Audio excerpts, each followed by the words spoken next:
오늘은 맥추 주일입니다. 맥추절에 담긴 감사라는 제목으로 하나님의 말씀을 나눌 때 크신 은혜가 있기를 소원합니다. 어느 성도님들 예배당에 무사히 오셨습니까? 사실 예년 같으면 지금 장마 기간입니다. 그런데 이번에는 며칠 집중적으로 비가 오더니 장마가 끝났다고 이제 기상청에서 발표하였습니다. 불볕 무더위가 계속되고 있습니다. 아니, 어떤 언론에서는 불볕 무더위가 아니라 살인 무더위라고 하더군요. 기상 전문가들에 의하면 이제 예전과 같은 장마는 우리나라에서 사라졌다고 말합니다. 이 모두가 온난화에 의한 기상 변화입니다. 이는 다르게 말하면 우리의 삶이 달라지게 된다는 얘기죠. 특별히 식재료 생산에 있어서 기후의 영향이 크기 때문에 이 식재료 생산에 큰 차질이 있게 됩니다. 이것과 더불어 지금 국제적으로 경제 불확실성이 계속되고 있습니다.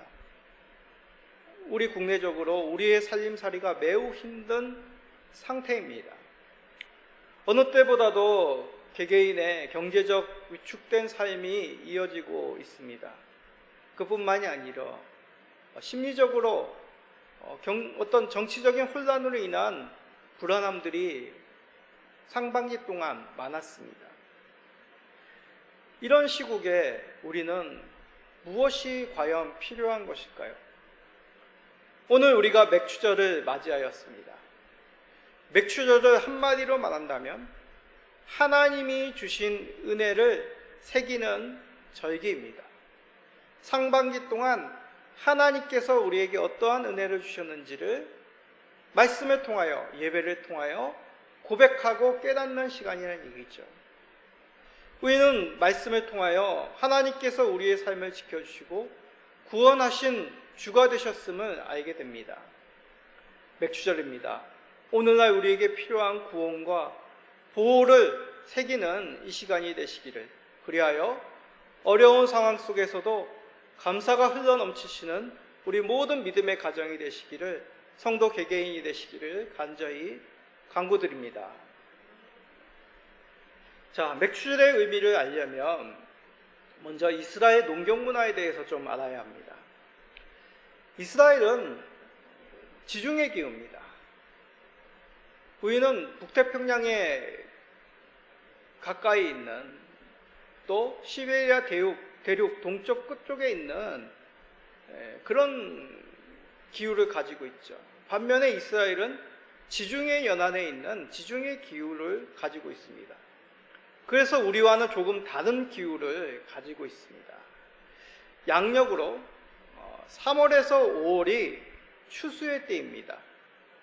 그리고 비가 가장 많이 내리는 위기가 양력으로 11월에서 3월입니다. 나머지 4월부터 10월까지는 덥고 건조한 건기입니다.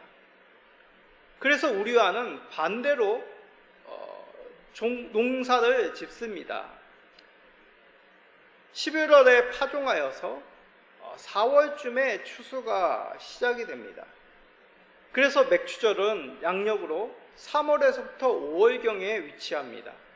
왜 정확하게 날짜가 정해 있지 않냐? 그 이유는 다시 말해 유대의 절기 달력은 우리에게 익숙한 양력이나 음력하고는 조금 다릅니다. 그러기에 맥추절은 유대 종교력을 따르기 때문에 이렇게 양력에서는 매년마다 다르게 위치하고 있는 것이죠. 그러면 맥추절에 유대인들은 무엇을 하느냐? 성경 출애굽기 23장 16절에 이 맥추절의 의미가 잘 담겨져 있습니다. 성경에서 말씀하고 있는 맥추절의 1차적인 의미, 어려운 상황에서 수고한 그 한 해 농사에 대한 첫 결실에 대한 하나님께 대한 감사입니다. 자, 출애굽기 23장 16절을 읽어봅시다. 맥추절을 지키라. 이는 내가 수고하여 밭에 뿌린 것의 첫 열매를 거둠이니라. 수장절을 지키라. 이는 내가 수고하여 이룬 것을 연말에 밭에서부터 거두어 저장함이니라. 자, 맥추절의 맥이란 것은 보리맥입니다. 그런데 유대인들의 주식은 밀입니다. 그래서 맥추절로 번역하였지만 원어적으로는 사실 보리 추수하는 절기가 아니라 그냥 추수절입니다. 그런데 왜 우리는 번역을 맥추절로 하였을까요? 그 이유는 보리라는 작물의 특성 때문입니다. 보리라는 이 작물은 밀보다 조금 더 빨리 익는 작물입니다. 보통 밀보다 20에서 30일 정도 빨리 익기에 유대인들의 한 해 농사의 첫 열매는 보리일 수밖에 없습니다. 그렇습니다. 맥추절은 다시 말해 한 해 농사 그중 가장 빨리 맺힌 열매를 하나님께 감사하며 드리는 절기입니다. 밀은 그 후 약 한 달 뒤에, 그리고 다른 과실은 유대 종교력으로 7월이 되어야 있기 때문에 가장 먼저 얻게 되는 농작물, 바로 보리라는 것이죠. 그런데 빨리 맺힌 곡식은 또 다른 의미 가운데 춘궁기를 벗어나게 하는 작물이다라는 의미도 있습니다. 우리 부모님 세대 정도는 이 보릿고개라는 단어를 피부로, 삶으로 체험하셨을 겁니다. 우리나라 옛날에도 보릿고개가 있었습니다. 일제침략기, 6.25 전후는 말할 것도 없고, 그 이전 세대에도 여러 좋지 못한 식량 사정으로 지난 가을 추수한 곡식이 떨어져 굶주리는 기간이 있었습니다. 그 기간이 바로 보릿고개라는 것이죠. 이런 어려운 기간이 지나고 이제 얻게 되는 새 농작물, 그것이 바로 보리라는 것입니다. 그러기에 이 보리는 가을에 벼의 추수까지 허기짐을 모면하는 그런 농작물이었습니다. 그래서 보리가 날 때까지의 굶주림에 시달리는 기간을 보릿고개라고 한 것이죠. 이 보리, 성도님들 보리밥 드셔보셨죠? 지금 우리가 먹는 보리는 옛날 보리하고는 또 다르다고 합니다. 많이 개량이 돼서 우리가 먹기 좋게, 그리고 요리하기 좋게 그렇게 이제 재배가 되고 있다고 합니다. 그런데 보통 얘기하는 옛날 보리는 무척 식감이 거칠거칠합니다. 그리고 제가 알고 있기로는 이 보리를 2번이나 이제 쪄야 된다고 합니다. 그만큼 조리하기도 어렵고 식감도 좋지 않지만 이 춘공기에 그 허기를 달래주는 참 고마운 작물이 보리라는 것이죠.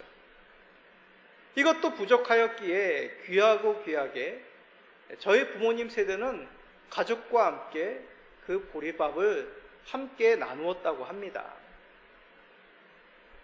유대인들에게도 동일합니다.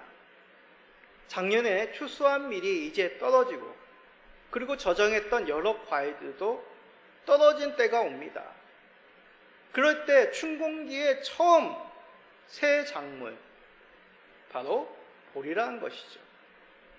그런데 하나님께서 이 첫 작물, 보리를, 첫 열매를 먼저 하나님께 드리라, 하나님께 제사의 예물로 바치라라고 말씀하신 것입니다. 자, 레위기 23장 10절에 그 말씀이 담겨져 있습니다. 이스라엘 자손에게 말하여 이르라.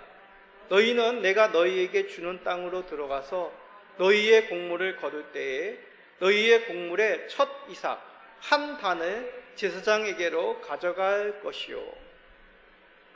곡물의 첫 보리, 이삭의 한 단을 어떻게 하라고요? 제사장에게로 가져가라. 그럼 제사장은 이걸 어떻게 할까요? 이 곡식을 곱게 빻습니다. 물론 그 빻기 전에, 가루로 만들기 전에 볶겠죠. 이 볶고 빻은 이 가루를 또 올리브 오일과 또 유황을 넣어서 한 덩어리로 빚습니다. 그리고 이 예물을 하나님께 매일 드리는 제사인 이 상번제의 제물과 함께 바치게 됩니다. 이 제사를 초실절 제사라고 합니다. 그래서 맥추절, 초실절, 이것은 넓은 의미로 같은 절기, 같은 의미로 그렇게 지킵니다. 초실절은 첫 곡식을 드린다는 제사적인 의미이고, 맥추절은 그 곡식이 보리라는 농사적인, 농경적인 의미가 그 명칭 속에 담깁니다. 자, 그런데 여기서 우리가 생각해 봅시다. 아니, 하나님께서 입이 있으셔서 드시는 것도 아닌데 먹을 것도 없는 그 어려운 이스라엘 상황 속에서 왜 첫 열매를 나에게 드리라, 하나님께 드리라고 하셨을까? 하나님은 사람이 아니시기에 음식이 필요하신 분이 아니죠.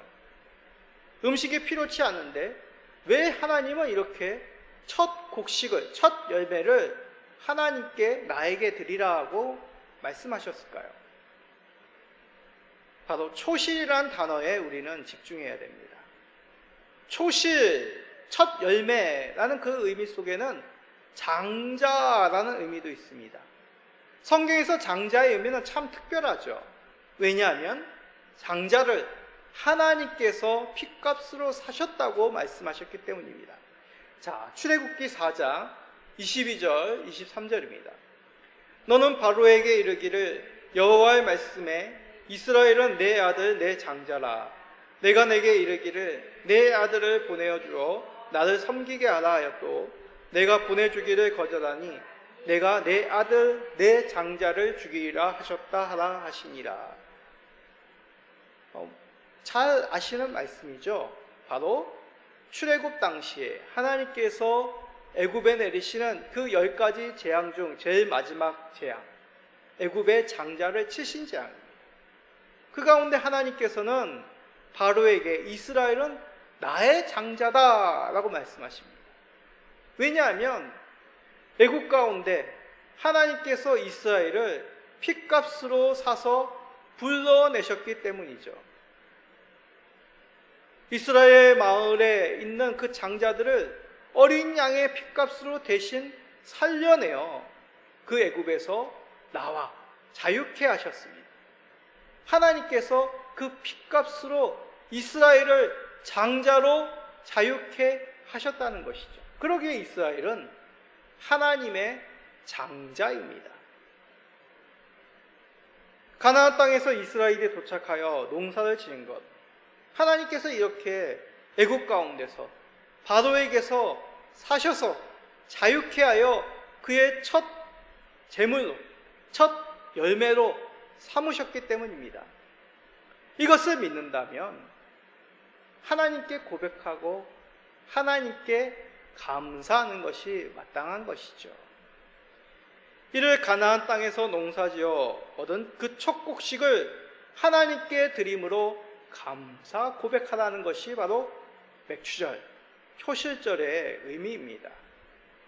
그 의미를 초실 가운데, 이 첫 열매 가운데 담아 하나님께 드림으로 하나님께서 나를 자유케 하셨다, 나를 구원케 하셨다, 나를 하나님의 장자로 삼으셨담을 감사하며 찬송하였습니다. 그러기에 이스라엘은 초실절 제사가 드려지기 전까지 어떤 곡식도 추수해서도 안 되었고 그해 농사의 열매를 먹어서도 안 되었습니다. 초실절 제사에 드리는 한 단의 보리를 통해 이스라엘은 하나님께 감사드렸던 것이죠. 충국이 동안 그 먹을 것이 궁한 속에서도 하나님의 은혜로 지켜주시고 하나님께서 이곳으로 우리를 인도하여 자유케 하셨음을 감사하며 기쁘게 제사를 드렸습니다. 이 의미는 오늘날 우리에게도 참 필요한 내용입니다. 지금 우리는 어려운 시기를 지납니다. 그러나 어려운 가운데서 우리를 이렇게 살게 하신 것, 바로 하나님의 은혜입니다. 많은 분들이 코로나 시국 때보다도 더 어려운 상황에 있다고 합니다. 이러한 충분기 가운데서 이 시점을 지나지만 그래도 우리에게 적당히 살 길을 주시고 먹을 것을 주시고 숨쉬게 하신 것, 전적인 하나님의 은혜입니다. 맥주절을 통해 하나님께서 이 어려운 상반기 동안 채워주시고 인도하셨음을 감사히 여기며 고백하시는 우리 모든 성도님 되시기를 간절히 간구드립니다. 두 번째로 맥주절은 모든 하나님의 백성들이 하나님께 감사하는 절기의 의미가 있습니다. 자, 이 의미를 알려면 또한 우리 관계된 성경 말씀을 살펴야 합니다. 자, 출애굽기 34장 22절입니다. 칠칠절 곧 맥추의 초실절을 지키고 새말에는 수장절을 지키라. 자, 여기서 칠칠절, 맥추절, 초실절, 이거 왜 같은 절기 아닌가요? 맥추절에서 가장 혼란스러운 부분이 바로 이러한 의미입니다. 맥추절에 관한 여러 이름들이 있기 때문이죠. 자, 앞에서도 맥추절이 원어적으로는 어떤 의미라고요? 추수절이라고 하였습니다. 그러기에 보리만의 추수가 아니라 하나님께서 주신 곡식에 대한 추수의 의미가 맥추절이라는 단어 속에 담겨져 있습니다. 그러기에 엄밀히 말한다면 우리가 지금 지키는 절기 가운데 추수감사절이 오히려 맥추절, 추수절 속에 담겨져 있는 의미라 할 수 있습니다. 그러면 초실절은 뭐라고 했습니까? 첫 열매를 하나님께 드린다라는 그런 의미의 명칭이라 하였죠. 모든 곡식의 첫 열매, 이 추수에 대해서 하나님께 감사드리며 첫 열매, 초실절로 하나님 앞에 드린다라고 하여 초실절로 부린다고 하였습니다. 그럼 마지막 77절 우리가 주목합시다. 성경 말씀대로 초실을 하나님께 드린 날을 기준으로 7주를 세워 그 기간을 77절이라고 그렇게 칭합니다. 자, 신명기 16장 9절에서 10절입니다. 7주를 셀지니 곡식의 낫을 대는 첫날부터 7주를 세어 내 하나님 여호와 앞에 77절을 지키되 내 하나님 여호와께서 내게 복을 주신 대로 내 힘을 헤아려 자원하는 예물을 드리고, 초실절을 드린 그날부터 7일을 7번, 77에 49죠. 그렇게 지키라고 얘기합니다. 그래서 77절입니다. 왜 한 날로 그치지 않고 77절을 7주를 왜 말씀하신 걸까요? 자, 농사를 지어보신 분들은 이 말씀이 쉽게 이해가 될 것입니다. 농작물을 수확한다라는 것은 공장에서 물건을 만들어내는 것과는 다릅니다. 공장에서는 설비와 인력만 있다면 얼마든지 시간을 단축하여 한 날, 한시, 아니면 며칠, 한 주 만에 많은 물량을 생산할 수 있습니다. 그러나 농작물은 그렇게 되지 않죠. 땅에 따라서, 또한 위치에 따라서, 기후에 따라서, 또 가지고 있는 그 곡식의 종류에 따라서 파종식이 달라집니다. 파종만 다르겠습니까? 일조량, 바람, 양분 등등 여러 요인들로 그 씨앗이 싹을 트고 자라고 열매 맺는 속도는 제각각입니다. 같은 농작물이라도 어디에 뿌렸느냐, 얼만큼 영양분과 비가 공급이 되었느냐에 따라서 익어가는 속도, 수확 시기는 천차만별이라는 얘기죠. 그로 인해 며칠 만에 이스라엘 전역에 있는 농작물을 다 수확한다는 것은 결코 불가능한 일입니다. 그래서 7주의 기간을 주셔서 그 기간 동안 각자 하나님께서 허락하신 그 작물을 추수하라라는 그런 의미가 77절에 담긴 의미입니다. 그 가운데 7주 동안 맥주절을 보내게 한 것, 이스라엘 모든 농작물을 수확하여 빠짐없이 하나님 앞에 그 의미를 새기라는 뜻이죠. 초실절 제사는 처음 추수한 보리 한 단이라는 상징적인 예물이었습니다. 그러나 77절에 드려지는 제사는 모두 다 참여하는 제사. 그러기에 모두 다 참여가 중요하지, 똑같이 예물을 드린다, 한날 드린다라는 의미가 중요하지 않습니다. 농산물이란 땅마다 농사 짓는 사람에 따라 그 결실이 다양하게 되죠. 어떤 분들은 농사가 잘 되어서 풍년으로 많은 하나님 앞에 은혜를 받았습니다. 또 어떤 사람은 여러 가지 사정으로 인하여서 예전만 못한 그런 수확을 거둘 수도 있습니다.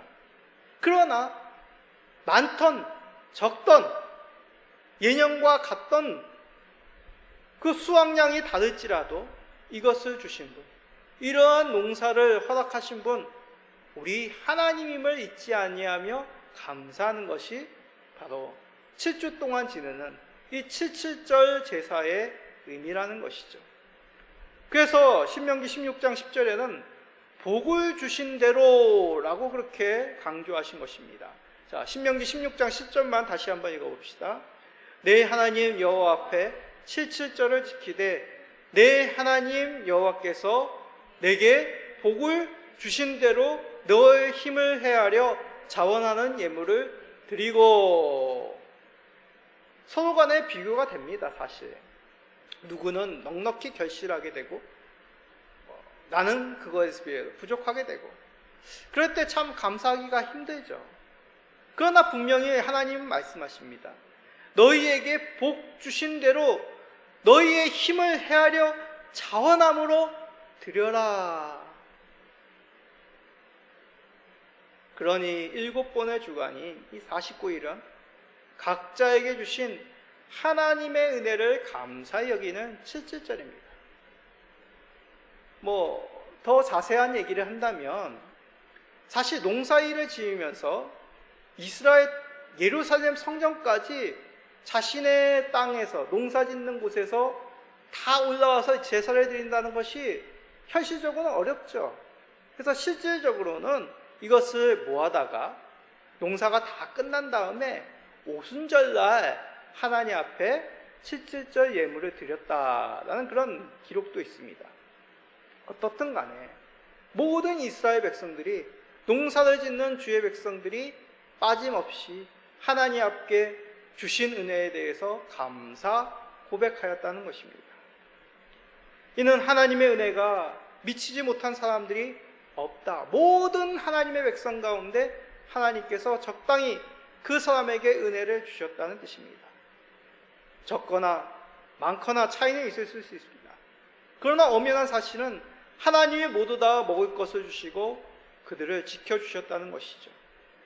그래서 이스라엘은 농사 짓는 사람들만이 아니라 모든 이스라엘 백성과 또 객들과 종들과 자녀들까지도 이 기간 동안 하나님 앞에 감사하며 즐거워하였습니다.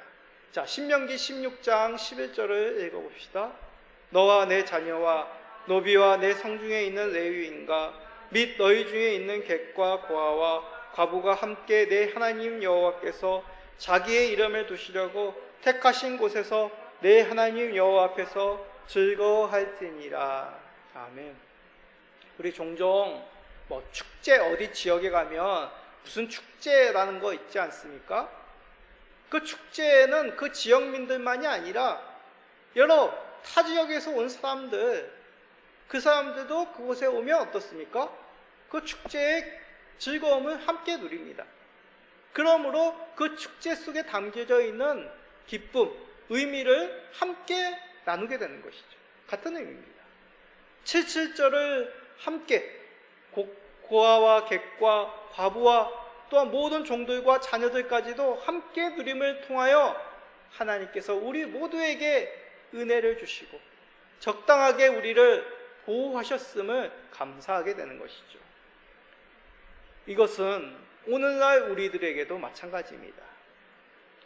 하나님이 주신 은혜는, 그 인도는 차이가 있을 수 있습니다. 각각의 경제적 상황이 남들보다 다를 수 있고, 또 건강에 있어서, 사업에 있어서 또 가정에 있어서 피치 못한 여러 사정들이 있을 수 있습니다. 각각의 상황은 다르지만 그 모든 것 또한 하나님께서 인도하시고 그 가운데 보호하셨습니다. 그러기에 각자에게 주신 모습은 다르더라도 감사함의 의미는 다르지 않습니다. 형편에 따라 인도하시고 또한 우리를 상반기 동안 그 어려움 속에서도 지켜주신 것 하나님의 은혜입니다. 하반기에도 상반기 동안 주신 그 각각의 은혜, 변함없이 주실 그 하나님을 신실히 믿으시고 감사를 고백하시는 우리 모든 성도님 한 분도 빠짐없이 그 기쁨을 하나님 앞에 고백하시는 성도님 되시기를 간절히 부탁드립니다. 자, 그런데 우리가 여기서 말씀을 그친다면 우리는 구약으로만 말씀을 이해하는 것입니다. 사실 구약의 율법은 의미만 남아 있습니다. 우리가 보리 농사를 솔직히 짓지도 않고 오늘날 대한민국 국민 가운데 성도들 가운데 농사 짓는 분들은 참 극소수입니다. 그런데 왜 우리가 굳이 맥추절을 지켜야 되는 걸까요? 특별히 우리나라 절기하고 이 유대력하고는 지금 많이 다르지 않습니까? 그 의미, 바로 예수 그리스도를 통해 맥추절이 완성되었기 때문입니다. 자, 고린도 15장 20절에 그 의미가 담겨져 있습니다. 그러나 이제 그리스도께서 죽은 자 가운데서 다시 살아나사 잠자는 자들의 첫 열매가 되셨도다. 바울 서다를 통해 말씀하시기를 부활에 대한 고린도 교회에 대한 그 확신적인 선포의 말씀, 고린도전서 15장 20절이죠. 그런데 이 가운데 초실절, 맥추절의 의미가 담겨져 있습니다. 예수님이 부활하신 날, 안식 후 첫날입니다. 바로 초실절이 드려지는 시간이죠. 그 시간에 우리 예수님은 부활하셨습니다. 제자들이 예수님이 부활했다는 소식을 듣고 확인하기 위해 무덤에 달려갔을 그 시간, 바로 초실절 제사를 드리는 그 한 보리 한 단을 들고 성전에 뛰어가는 그 사람 한 사람의 시간이었던 것이죠. 이는 구약의 제사 예수 그리스도의 부활하심으로 말미암아 완성되었다는 것을 의미합니다. 예수 그리스도께서 부활하심으로 이제 하나님의 창고에 채워지는 부활의 첫 열매가 시작되었다는 것이죠. 물론 나사로도 그 전에 살아났습니다. 그러나 나사로 또한 그때가 되었을 때 잠을 잘 수밖에 없었죠. 오로지 부활의 첫 사건은 예수 그리스도의 부활입니다. 이는 앞으로 하나님의 백성들이 구원받아 하늘의 창고에 계속 들어가는 놀라운 은혜가 펼쳐진다는 첫 열매, 부활의 첫 열매가 시작되었다는 의미죠. 이를 나타내는 사건이 바로 오순절 사건입니다. 오순절은 바로 칠칠절 다음 날입니다. 풍성한 곡식을 소망하려 긴장하였던 모든 추수의 기간이 끝나고 이스라엘 백성들이 모여 하나님께 감사했던 절기 오순절이죠. 그런데 그 절기에 하나님께서는 성령님의 강림, 그 성령님의 강림하심으로 말미암아 복음 전하여 택한 백성들이 주께 돌아오는 놀라운 일을 시작하셨습니다. 예수님이 간절히 기도하였던 그 추수하는 것은 많되 일꾼이 적다고 한탄하신 그 추수하는 주인에게 청하여 일꾼을 보내달라는 그 기도가 응답받는 시간이었던 것이죠. 성령님을 통해 하나님의 백성들이 예수님을 믿어 천국 창고에 들어가는 의미, 그것이 바로 오늘날 우리가 초실절, 맥추절, 칠칠절을 지키는 의미입니다. 그러므로 구약의 맥추절 추수가 오순절에 마무리되면 우리에게 모형입니다. 예수님의 부활의 첫 열매로 시작하여 오순절 강림으로 주의 백성들은, 우리들은 하늘의 백성으로 하늘의 창고에 들어가는 그 은혜를 누리게 된 것이죠. 그러게 우리의 진정한 감사의 제목, 구원의 역사, 예수 그리스도의 부활로 말미암아 하나님의 창고에 들어가는 그 큰 은혜를 우리가 누리게 되었다는 것입니다. 그러게 우리의 맥주절 감사는 단지 구약의 농사의 의미, 먹고 사는 감사의 의미만이 아닙니다.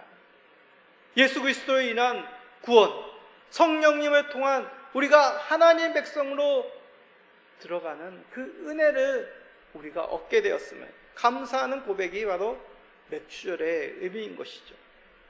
물론 경제적이고 우리의 삶에 인도와 소망함은 담겨 있습니다. 그러나 그 속에서 영롱하게 빛날 감사의 첫 제목은 오직 예수 그리스도이십니다. 춘공기가 끝남을 알리는 이 맥주절이듯이 우리의 사망 권세, 우리의 슬픈 근심의 짐을 덜어줄 그 분은 오직 예수 그리스도이심을 새기는 절기가 바로 오늘 맥주절의 감사의 첫 제목이 되는 것입니다. 성도님들, 2025년 상반기 동안 어떤 일들을 겪으셨습니까? 저도 우리의 가정도 참 어려움, 말 못할 여러 가지 짐들이 있었습니다. 그러나 이런 환난의 시기, 춘공기의 시절에도 우리를 건져주시고 인도하시고 우리의 짐을 덜어주신 그분은 오직 예수 그리스도시요, 우리를 채우시고 인도하시고 먹이시는 분 우리 하나님이시며 우리와 늘 동행하시고 우리의 기도를 간구하시는 그 성령님으로 말미암아 우리는 감사할 수 있습니다. 맥주절입니다. 우리를 구원하신 그 하나님, 상반기 동안 우리를 지켜주시고 인도하신 하나님, 그 하나님 앞에 감사 고백하시는 주일, 맥주절이 되시기를, 그리하여 하나님의 은혜를 하반기에도 풍성히 받으시는 감사의 고백이 넘치시는 모든 성도님 되시기를 예수 그리스도의 이름으로 축복드립니다. 아멘.